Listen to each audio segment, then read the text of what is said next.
Welcome to our first ever episode in our book club for fantasy and romantasy, and really anything else that we feel like we want to read. So, just a kind of casual space. Arian, thank you for joining me. I want to start off. First off, introduce yourself. Share a little bit Um, about you. my name's Arian, and I'm boring. Nah.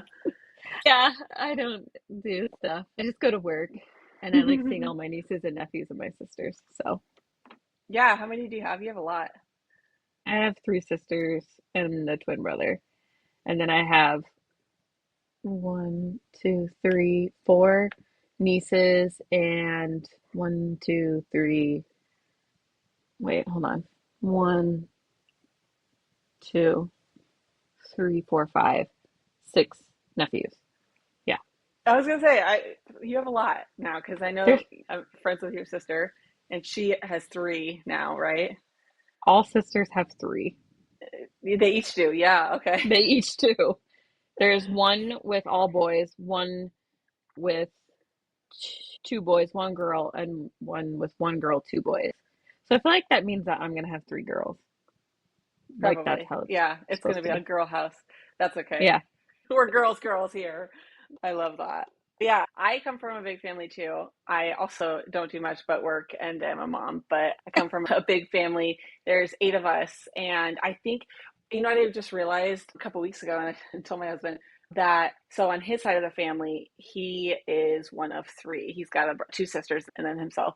And each of his sisters has a daughter, so he's got two nieces, and then we have a daughter and now a son. And then on my side of the family, I'm one of eight, so I've got seven siblings. Yeah. And my older siblings have started having kids. And so there are one, two, three also, but they're all boys. And then my two kids, which a boy and a girl. And what I realized was that on his side of the family, my son is the only boy. And on my side of the family, my daughter is the only girl. Oh, So we're just, I don't know, just the in between, I guess. yeah. But I have a lot of siblings, so that will change. I'm very sure they'll all start having kids, and then it's going to be a nightmare to try to have family get-togethers. That's for sure. Yeah. I get really overstimulated with noise, and it's already bad enough just getting the eight of us like all in one room. So I Oh can't. my God. It's going to be I get crazy. overstimulated with noise too. So Oh my bad. God. Okay, to start off with, Arian, I want to get to know a little bit about each other with basically some icebreaker questions to get to know a little bit about us and our reading preferences, our vibes. I'm going to throw some get to know you questions at you, and Okay. I want you to tell me about you. Okay, so I'm gonna start asking you some book related questions to kind of get to know you a little bit, and I'll share as well myself. So here we go. Okay, first and foremost, who's your favorite author? My favorite author is probably C.L. Wilson. I think Okay.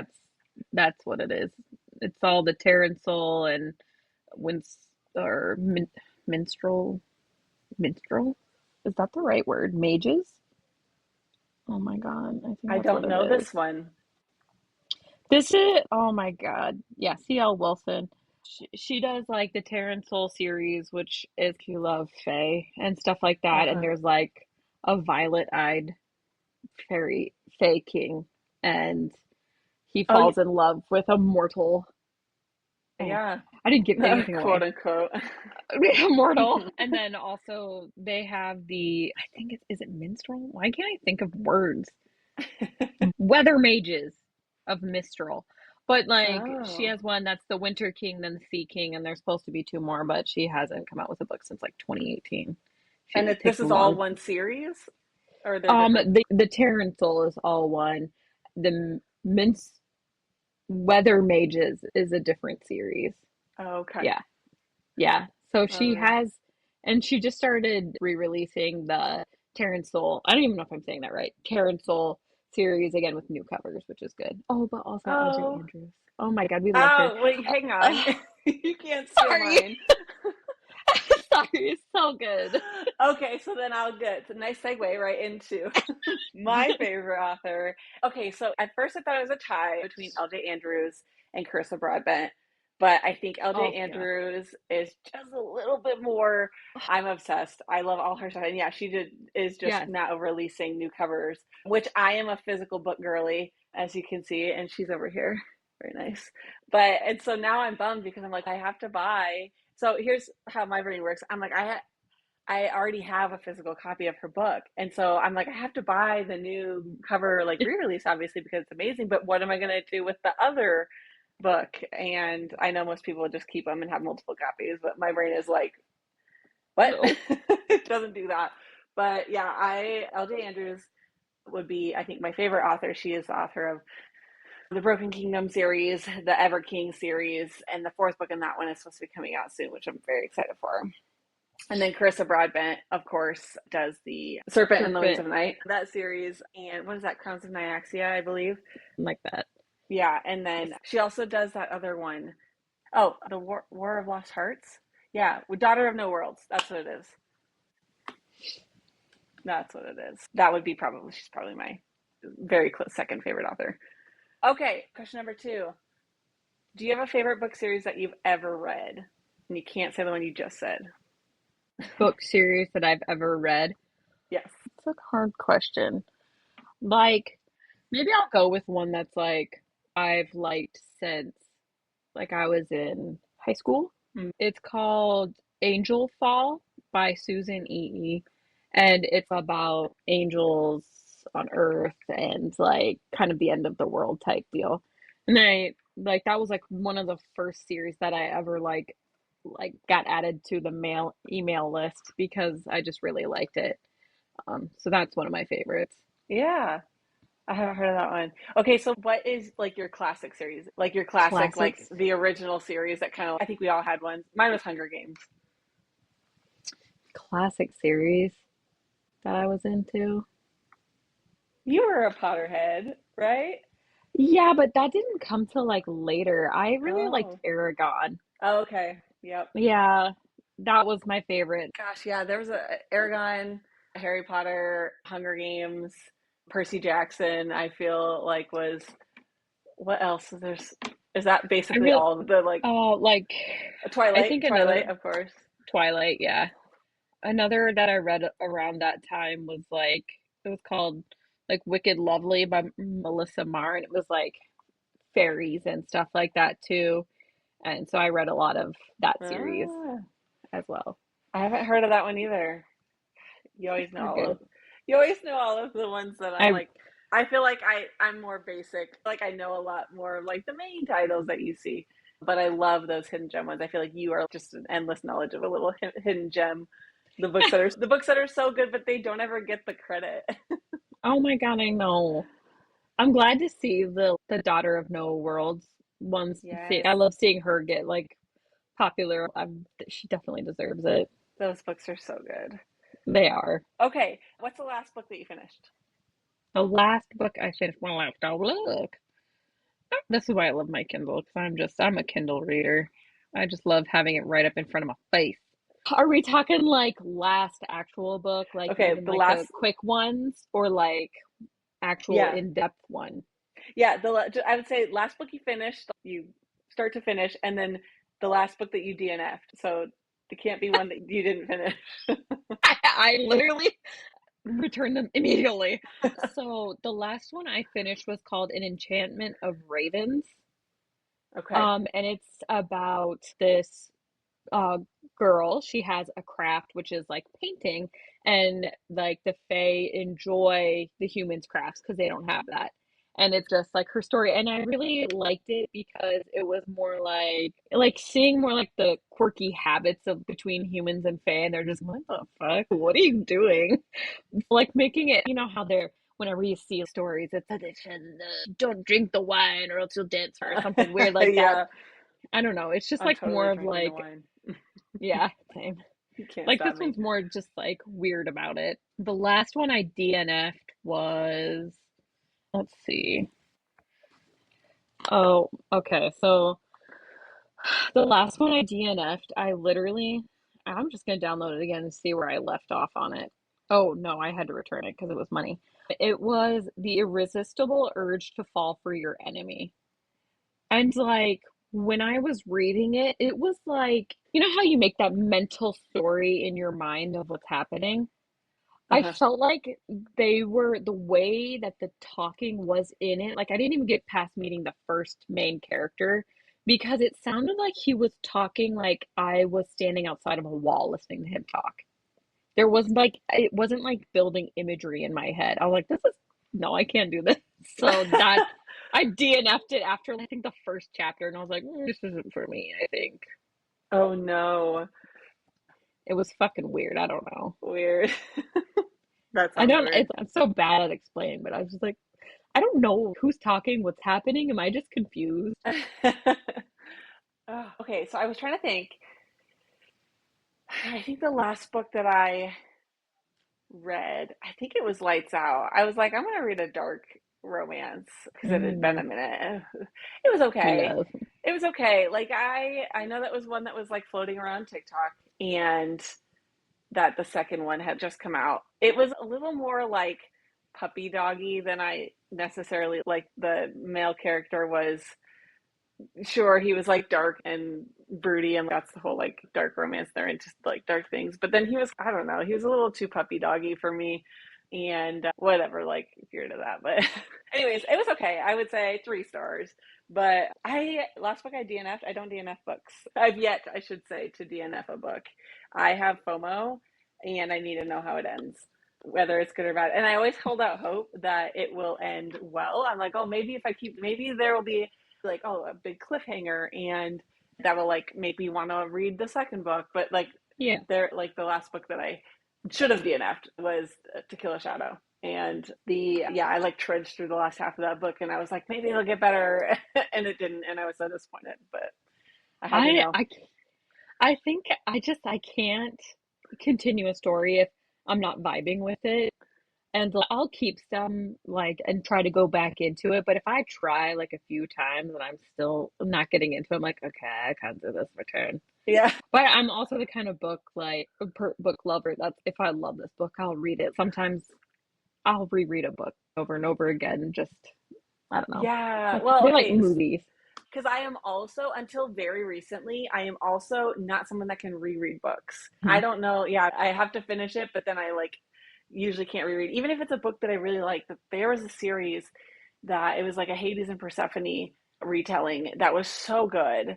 And I was like, oh my gosh, I love this so much. I'm going to try to go back and reread it to experience it again. And Yeah. I couldn't get past the first book. I was like, I don't know, like I knew what was going to happen. And I don't know, my brain like checked out at that point. However, I would say until very recently, because the Ever King series I did actually reread, because Mm. I read the Ever King and the Ever Queen, and I think also the Miss Thief. I read those first, and then you actually told me that there's a prequel series. So I went and I bought all 9 of the prequel books, read all of them, amazing, and then I read the Ever King again, like right after, to get the like continuation. And yeah, no issues. Like I was like loving it. It was like for the first time. Okay, if you could swap lives with the female character of any book or series that you've read, who would it be and why? I don't know if I'd want to. I'm like a lot of them just go through a lot of really bad stuff, and I just don't think I could make it through any of it. So Okay, is there any character in any books that you've read that you're like, even if it's like the cat that gets to just lounge all day? I like my life.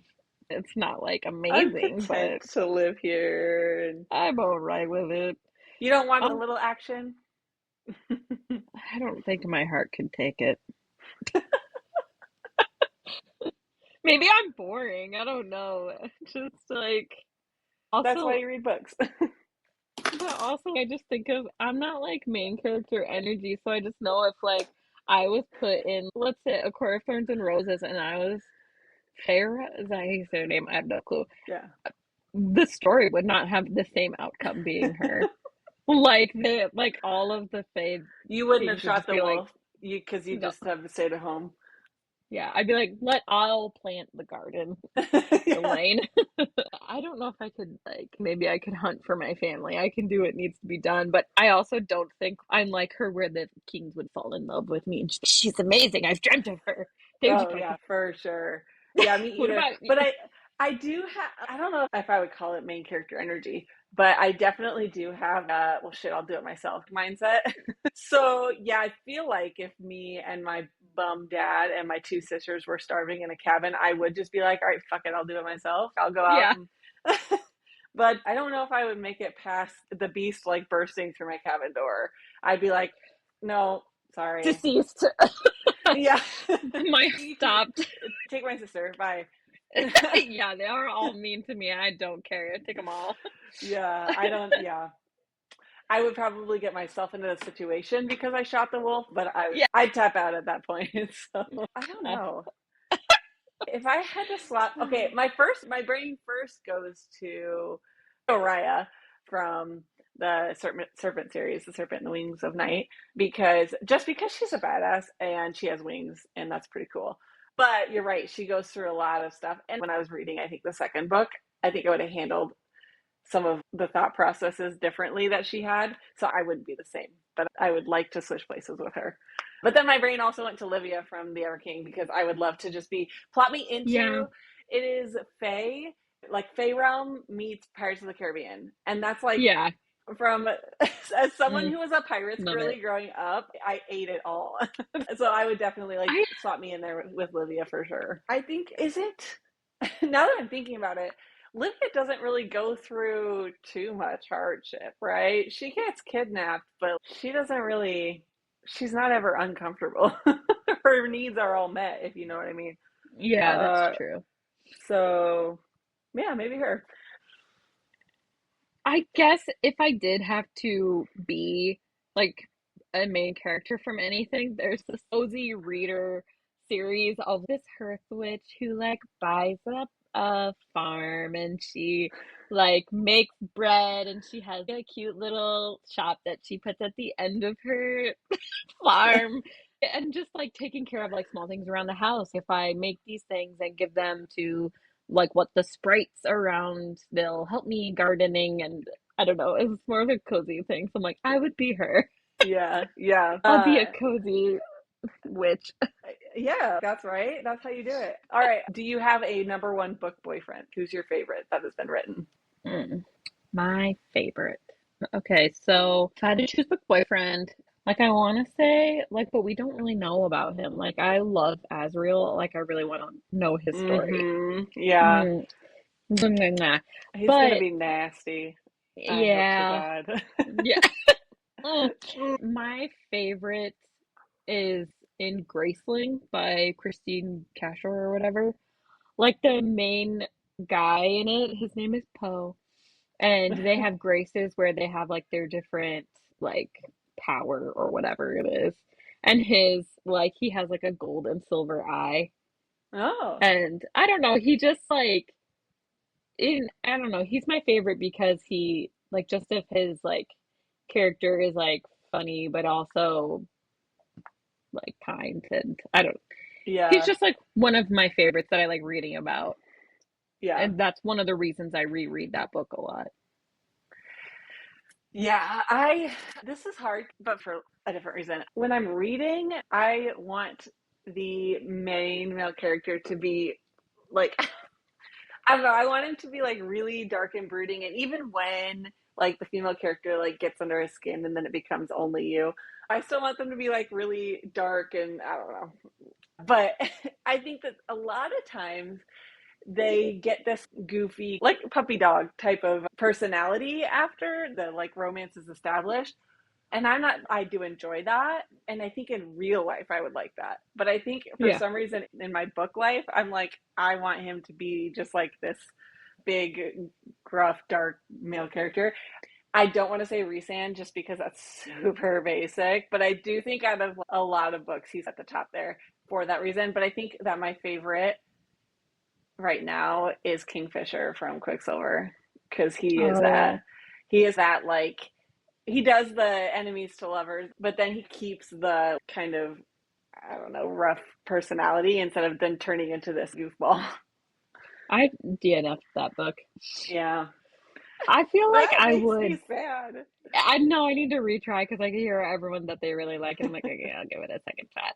I feel like I would love like the dark broody, like love Azriel, but then I also feel like in real life I'd be like, just talk to me. Oh, Like the in real fuck? life, I would be like, why? I'm like, why can't you loosen up a little? Yeah, literally unclench. You don't think anything is funny? What's your problem? Like in real life, I would hate it. Like I love Cassian, but I feel like he would be he's like way too silly for a book boyfriend. But in real life, I feel like I would need the humor. I would need somebody that could take a Hmm. joke and be funny. And I don't know Yeah, why those aren't the same, but yeah. okay. Favorite trope? Favorite trope? Do you want to hear mine? Yeah.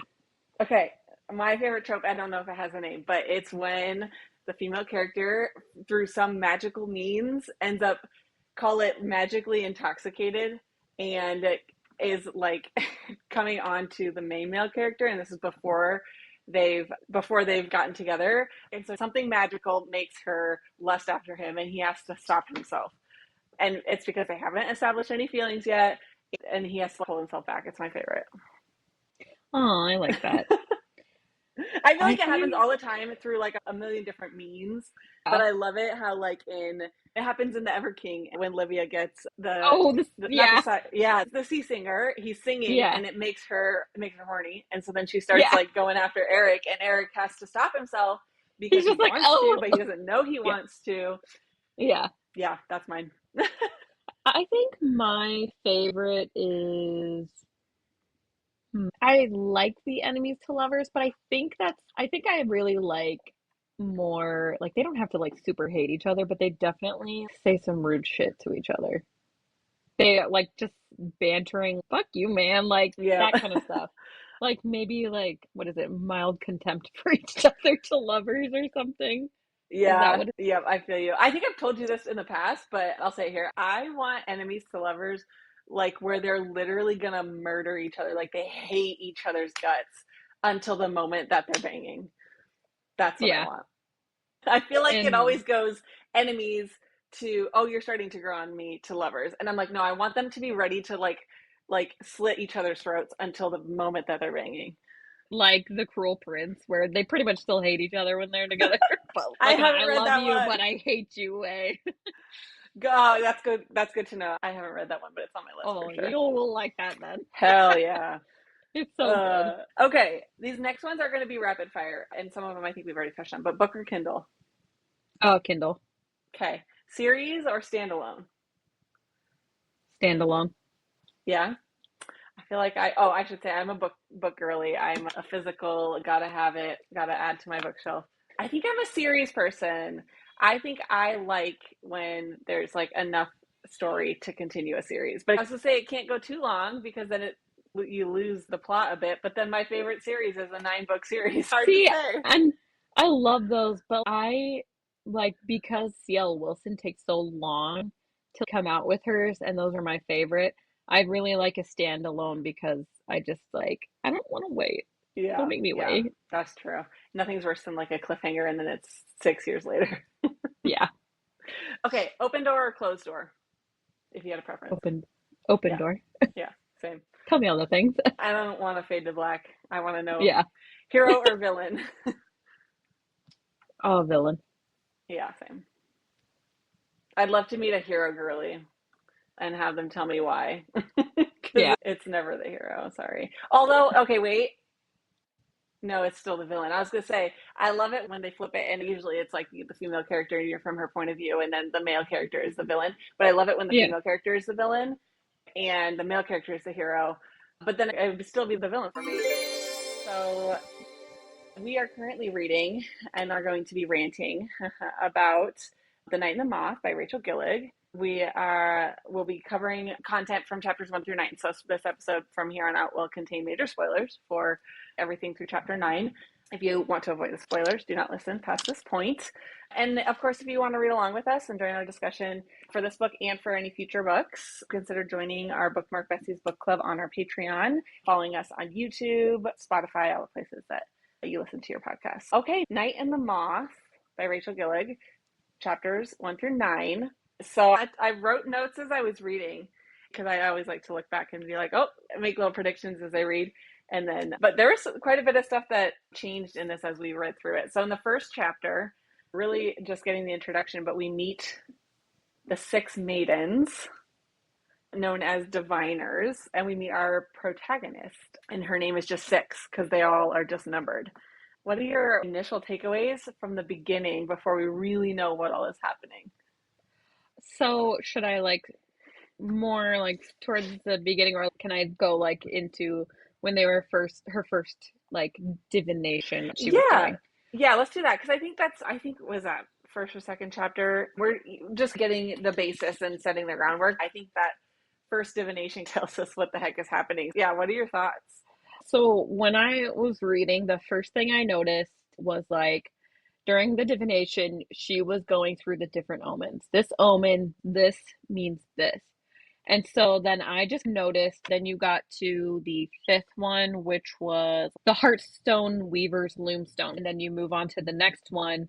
I fled through the dark. And then six came the Abyss's voice. So there's actually technically six, but you never know what the other one is. And so Oh, it's like that sixth one. I was like, does that have something to do with it? There's ah, six. okay. Wait, so I didn't catch that. I didn't catch that moment. So there's four stone items and the moth, or is it five stone items and the moth is six? Five stone items in the moth. So It's there's okay. six omens altogether. Yeah, And okay. Yep. so then and then I was like, is this like a sort of foreshadowing? Because we literally have that laid out for us, one through five, the scene that unfolds, and then it says Heartstore Weaver's Loomstone. Like it Yeah. says the omens thing. And then they literally did that opening. She ran, fled through the dark, and then six. And I was just Yep. like, what could that mean? I don't know. Yeah, no, I think that's a cool perspective. I didn't pick up on that. Clearly she's a special one, right? We get that like Yeah.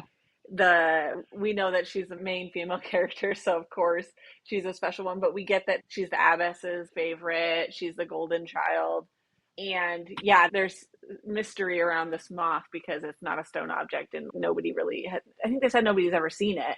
So there's a lot of that. But yeah, didn't wasn't she like getting chased, she felt like, by something in each of her dreams? Like she gets to the end and after she sees the loom stone, then she always feels like she's being chased, so she runs, and then the dream ends. And it's like the dream had served its purpose. The abbess would wake me now.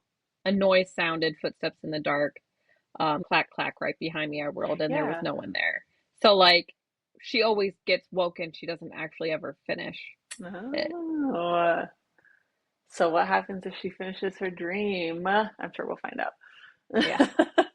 Okay, yeah, that helped, I think, when we finally got into her first dream to kind of understand what the heck was going on in this world, right? Because it's obviously in the beginning a lot of world building. I was like trying to take notes on the six maidens, which I love that they called them that, but they're not maidens. Yeah. But the diviners, and then we meet Roderick or Rory in chapter three when the king comes to get his divination read. What do you think about Rory? I don't know how I feel about Rory at first. I was like, you kind of He being a jerk for no reason. Yeah, and he seemed like the kind of, yeah, broody, kind of being a jerk, scoffing at the religious rituals, which I felt like, I don't know, like we don't know him obviously, but I felt like it came out of nowhere at first. I was like, who's this guy? If you didn't want to be here, don't come. So that was Yeah, my like hold it initial, in a little, yeah, like yeah, Jesus. that was my initial like feeling. But then very quickly, I think we get the feeling that King Castor is not who he's pretending to be, because at first, right, during that reading, very timid, not really sure what is going on. And then almost immediately he's like, LOL, JK. And you're like, okay, Yeah. he's got something else going on. Yeah. So I don't think I trust Benji. him. Benji, Yeah. yeah. I don't, Benji. I don't know if it's like a distrust yet, but I definitely am like, there's something else. But I think so far we haven't seen, at least I haven't seen anything that I feel like is, oh, he's the bad guy or he's just distrustful. But he stole the spring water, which was the first thing. And she said that anybody who has tried that in the past has nothing's happened other than it makes them sick. But he didn't seem concerned about that. So I'm curious like what he thinks he's got going on that's gonna be that he's gonna use the water for. Yeah. What else? Then we meet some sprites, apparently small ones in the woods. when they sneak out of their room to go into the town. They're not allowed technically out. So like several of them have snuck out in the past of the six girls, right? One, two, and four, I think they said. I think One, three, and four. One, three, and four. But they like to sneak out and go into the next closest town, which is Colson Fair. And so then this go around, they decide to sneak out, and all of them. And Six wants to blackmail Rory and the king into providing them an escort into town so that she can break the rules a little bit. But I think it was around this point that I started to be like, when their service is up, they're not going to leave. I'm like, my first, I guess, feeling was, where are all of the other diviners that have come before them? If they got to leave when their service was up, I feel like diviners wouldn't be such a rare find for all these yeah, people. yeah, like people would like, oh yeah, this one left and like now she lives here and sometimes we'll Yeah, talk to her. yeah, Yeah, because like people, they might not ever leave the Abbey, but people come in all the time. And I feel like if any of the diviners actually did get to leave when their service was up, like they would hear about old diviners yeah, or something else about them. That was it was right around this point where I was like, there, she's like dreaming about what's going to happen when they all their service ends and they all get to leave. But I'm like, you're probably not leaving. So they sneak off to Colson Fair with the escort, the king's and the knight's escort. They go to the fair. There's music, there's drinks, there's people selling things, merchants. And so Six was going to bang one of the knights in the woods, and then she bails on that. But then Rory noticed, and then the knight shows back up with a bruised jaw after Rory and the other knight go after him. We know it's like he's starting to show some of those he's protective. in love He's starting to show some of those already. like hands off her things. Can So touch her and die. touch her and die. What else?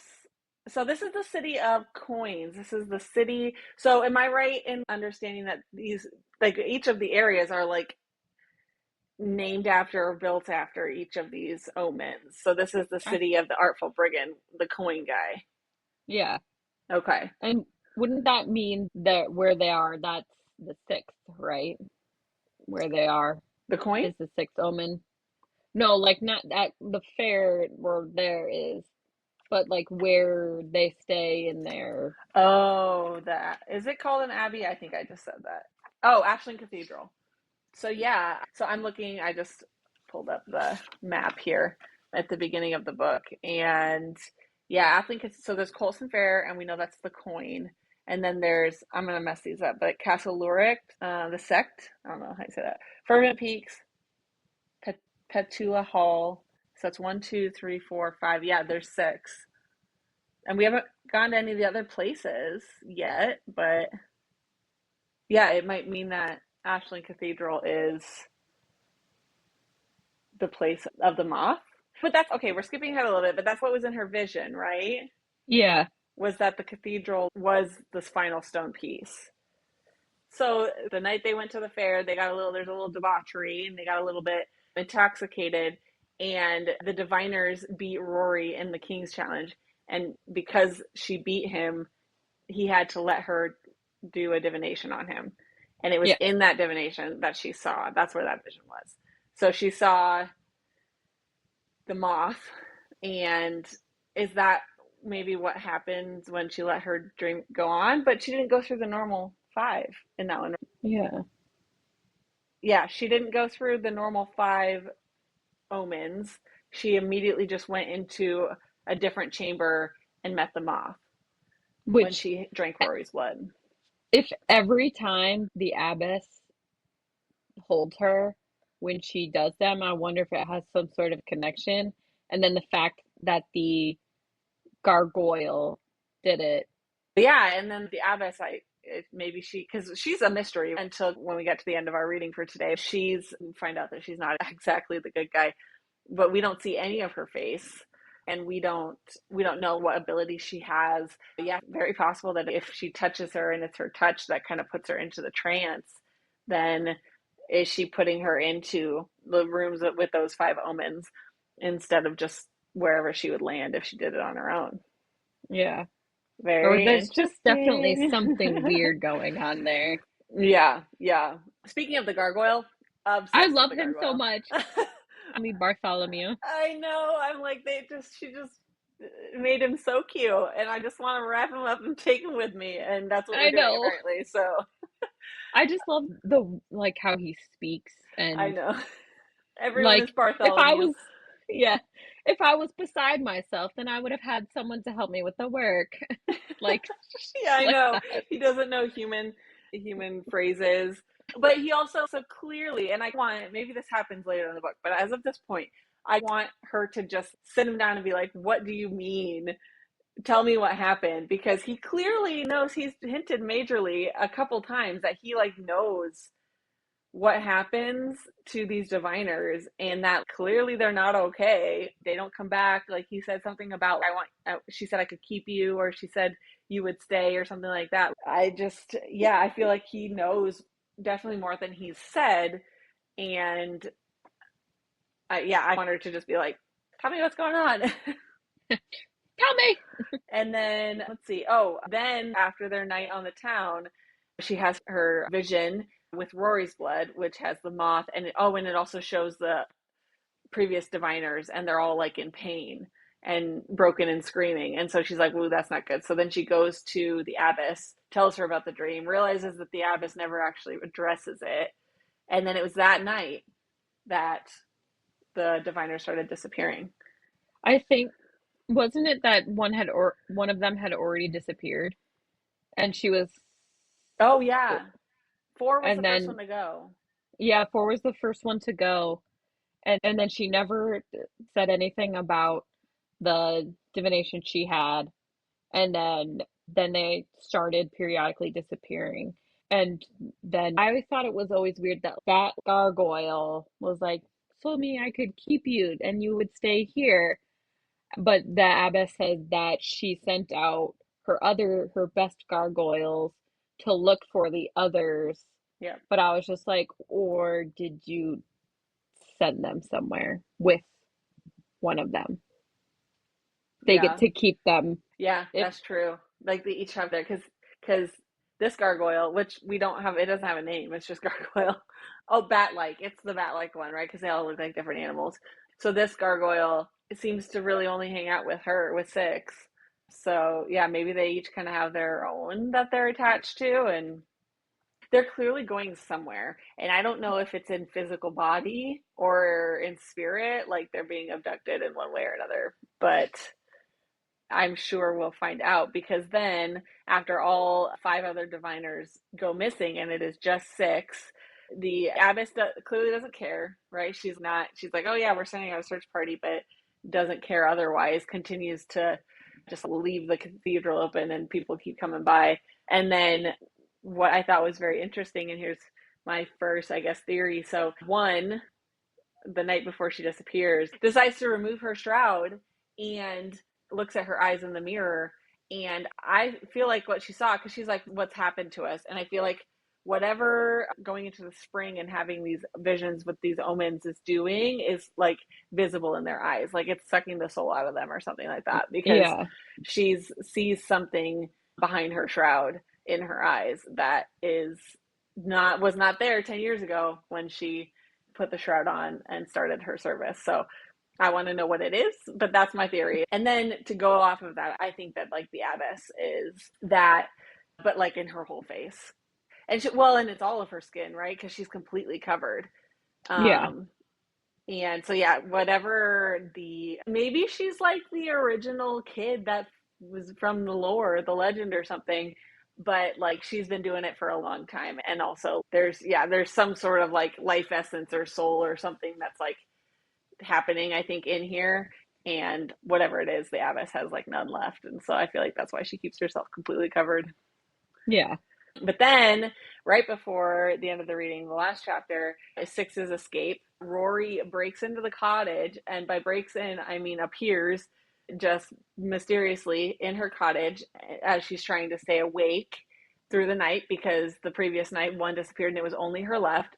And then, yeah, he like teleports into her room. And so she attacks him because she thinks he's the one that's been abducting all of them.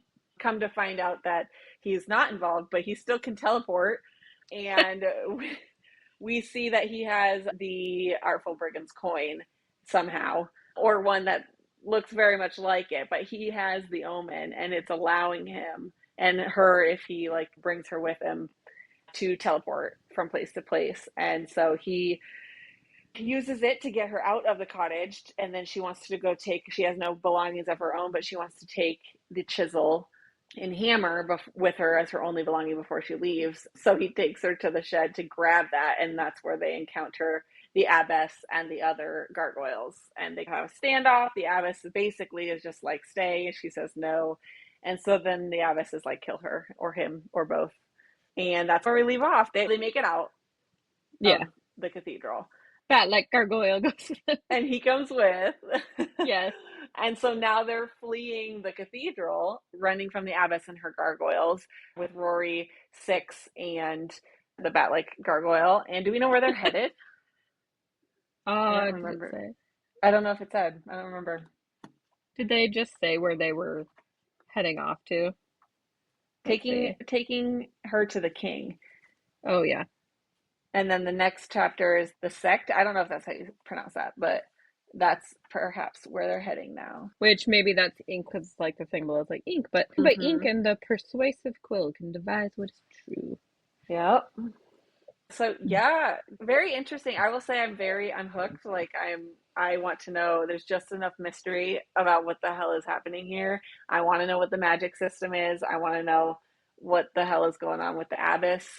And also like, so Six is basically the only diviner that's made it out of Ashland Cathedral. And so now what does that mean for the world and the whole religion that their entire world is built on? Because everybody came together and found, quote, harmony, right, based on the story that the abbess tells when she does the divinations. Like, she basically said that they found this spring and then they all worship the omens, and now there's like peace essentially in all of these different areas that all follow the same system. But now I have a feeling we're going to find out that's not quite true. Yeah. So what do you think? Any predictions for this next section, or like anything else? no, because I think we already know that the abbess, like, she's bad. So I'm just excited to see more of that. What is she going to discover, do you think, as she goes along this journey? Because we don't know. Like, she's just leaving to run away, but she's not like seeking something. So what do you think she's going to find? I feel like she's just definitely gonna go obviously search for her sisters. Like I feel Okay. like that's what we're gonna go on about. And Yeah. Do you think that she believes that they actually ran away no, and I that don't they're think out she does. there? I think she thinks something happened to him. Especially, I think that's why she was alarmed with the like divination she had of others screaming and like pain and stuff. So I think she's senses something's wrong enough to leave like the abbess who like favored her. Yeah. Okay. Well, yeah, I don't know if I have any specific predictions other than obviously she's gonna fall for Rory and Rory's gonna fall for her and they're gonna be in love. But I We don't know love if this. I love the enemies to lovers, so I don't think that's gonna happen necessarily soon. Maybe not in this next section, but I'm very excited to find out what the heck is happening with the moth and like that Hmm. vision. So next week we will be discussing the first section of Bride by Ali Hazelwood. We will be reading through chapters 1 through 7, and then we will pick up on Night and Moth the following week, where we'll be reading through chapters 10 through 15 in that book. You can follow along if you're interested in both books and reading through the first 7 chapters of Bride with us to discuss next week. Otherwise, if you want to just hang out with Night and the Moth, we will be catching up on chapters 10 through 15 the following week.